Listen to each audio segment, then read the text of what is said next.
ஒரு காட்டில் ஒரு நரி இருந்தது. ஒரு நாள் காலை நேரம் அது தன்னுடைய இருப்பிடத்திலிருந்து வெளியில் வந்தது. கொஞ்சம் தூரம் நடந்து வந்தது. அப்போ தான் அது தன்னோட நிழலை கவனித்து பார்த்தா அது ரொம்ப நீளமாக பெருசாக இருக்குது. காலை நேரத்தில் நிழல் அப்படி தானே இருக்கும். ஆனால் அந்த நரிக்கு அந்த விஷயம் தெரியல. தன்னுடைய நீண்ட பெரிய நிழலை பார்த்து ஆச்சரியப்பட்டது.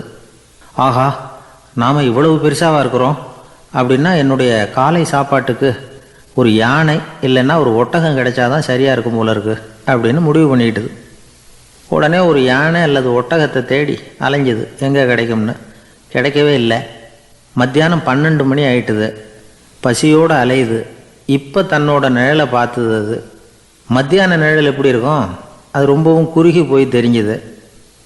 உடனே அந்த நரி என்ன நினச்சிக்கிட்டு தான் தெரியுமா, காலை ஆகாரம் சாப்பிடாததுனால நம்ம உடம்பு இப்படி அழைச்சி போட்டுதே அப்படின்னு நினச்சிக்கிட்டு தான்.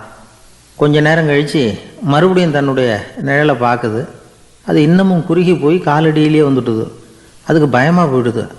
ஐயையோ, இன்னும் கொஞ்சம் நேரத்தில் நாம் இறந்துருவோம் போல இருக்க. இப்போ என்ன செய்கிறது? இந்த சமயத்தில் ஒரு எறும்பு கிடைச்சா கூட போதும், அதை நம்ம காலை ஆகாரமாக நினச்சி சாப்பிட்டுள்ளாமே அப்படின்னு நினச்சி தான்.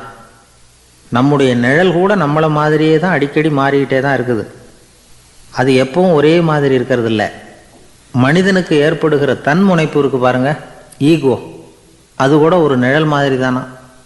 அப்படி நினைக்க ஆரம்பிச்சுட்டா அதனால் ஏதும் பிரச்சனை வராதான். தன்முனைப்பை நிழல் போலவே ஏற்றுக்கொள்ளுங்கள் அப்படிங்கிறது பெரியவங்க கருத்து. ஒரு காரியத்தை வெற்றிகரமாக நல்ல விதமாக செஞ்சு முடிக்கிறோம்னு வச்சுக்கோங்க. அந்த சமயத்தில் ஒரு வித நுட்பமான தற்பெருமை நமக்குள்ளே உண்டாகுது.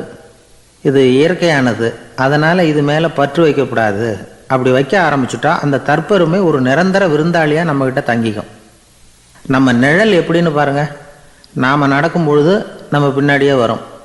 தன்முனைப்பையும் அப்படியே நினச்சிக்குங்க. நிழல் யாருக்கும் எந்த பிரச்சனையையும் உண்டாக்குறதில்ல. ஆனால் அந்த நிழலை கண்டே நாம் பயப்பட ஆரம்பிச்சுட்டா நாம் எதுலேயும் வெற்றி காண முடியாது. நிழலோட சண்டை போடக்கூடாது. அது மாதிரி தன்முனைப்போடவும் நாம் சண்டை போட வேண்டியதில்லை. இல்லாத ஒன்றோடு சண்டை போடுறது எப்படின்னா, அது இருட்டோட சண்டை போடுறது மாதிரி. நாம் நிழல் கிடையாது, நம்மக்கிட்ட இருக்கிற தன்முனைப்பு ஒரு நிழல். நம்ம நிழலையும் நமக்கு சமமாக பார்க்குறோம் பாருங்கள், அங்கே தான் சிக்கலே ஆரம்பம். இப்போது நாம் நடந்து போய்கிட்டு இருக்கிறோம். நம்ம நிழல் தரையில் விழுது. யாரோ ஒருத்தர் நம்ம நிழல் மேலே காலை வச்சு நடந்து போகிறார். உடனே அவர்கிட்ட சண்டைக்கா போகிறோம், ஏண்டா என் நிழலை மிதிச்ச அப்படின்னு. நமக்கு தெரியும் அது நிழல் தாங்கிறது. அவர் உங்கள் மேலே நடக்கலை, உங்களுடைய நிழல் மேலே தான் நடக்கிறார். அது மாதிரி உங்கள் தன்முனைப்பின் மேலே யாராவது நடந்தால் உங்களை அவமானப்படுத்துகிறதா நினைக்கிறீங்க. காரணம், நாமளும் நம்ம தன்முனைப்பும் ஒன்றுங்கிற நினைப்பு தான் காரணம். மற்றபடி வேற ஒன்றும் கிடையாது. நம்ம நிழல் மேலே நடக்கிறவர் நம்மளை காயப்படுத்துறதில்லை. தன்முனைப்பை வேண்டாத ஒன்றாவும் பார்க்க வேண்டியதில்லை. அது இயற்கை. நிழலை உங்கள் முன்னாடி வைக்க வேணாம், அது உங்கள் பின்னாடியே இருக்கட்டும். நிழலின் நிழலாகி விடாதீர்கள், நீங்கள் நீங்களாகவே இருங்கள். இதுதான் சான்றோர் சிந்தனை.